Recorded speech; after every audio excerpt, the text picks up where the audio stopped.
میں جو بات کہنے جا رہا ہوں وہ یہ ہے، دریائے نیل کا نام تو سنا ہوگا آپ نے، اس کا حسن و جمال پوری دنیا میں مشہور ہے. ہاں، اس کی رنگینی، اس کی رانائی. دریائے نیل عیاشی کے لیے بھی مشہور ہے آج تک، آج بھی. اس میں کشتیاں جو ہے سجا کر کے ایسے ڈانس ہوتے ہیں، رقص ہوتے ہیں، ساری اور بھی بہت ساری چیزیں. دریائے نیل دیکھنے کے لیے لوگ دور دور سے آتے ہیں. ہم جہاں رہتے تھے جس ہاسٹل میں، وہاں سے دریائے نیل صرف 15 منٹ کا راستہ ہے مصر میں. اور بہت دنیا کی سب سے بڑی لمبی دریا کا نام، ندی کا نام ہے دریائے نیل. حضرت بھی اسی ہاسٹل میں 3 سال گزار کر گئے، اور جب 40 سال کے بعد آئے تھے یعنی 2009 میں، حضرت کی بصارت، آنکھوں کو کمزوری لاحق تھی، دیکھ نہیں پاتے تھے. تو کار میں بیٹھے ہوئے ہم گزر رہے تھے، دریائے نیل کا برج آیا تو میں نے عرض کیا کہ حضرت ہم دریائے نیل کے اوپر سے گزر رہے ہیں. چلتے چلتے ہم بتا دیتے کہ ابھی قریب میں یہ چیز آئی، وہ چیز آئی. تو حضرت کو ہم نے بتایا کہ یہ دریائے نیل کے اوپر سے ہم گزر رہے ہیں.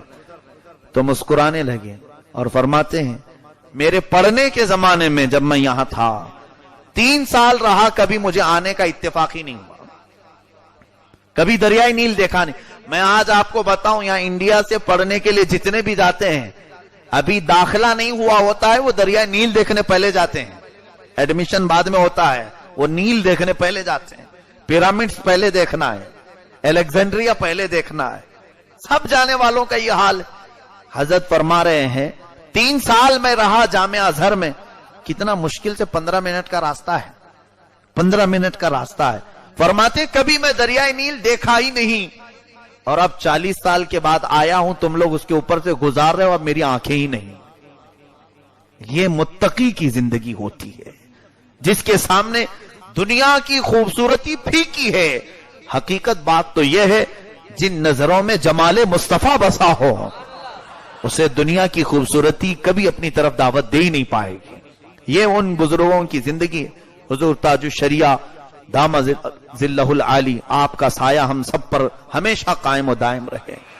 آپ اپنے تقوی و طہارت کی زندگی کو جس طرح گزارتے رہے، ان کی پرسنل لائف میں میں نے دیکھا وظیفوں کا ٹائم الگ، لوگوں سے ملاقات کا ٹائم الگ، اپنی عبادتوں کا ٹائم الگ، پھر کتابیں لکھنے کا ٹائم الگ.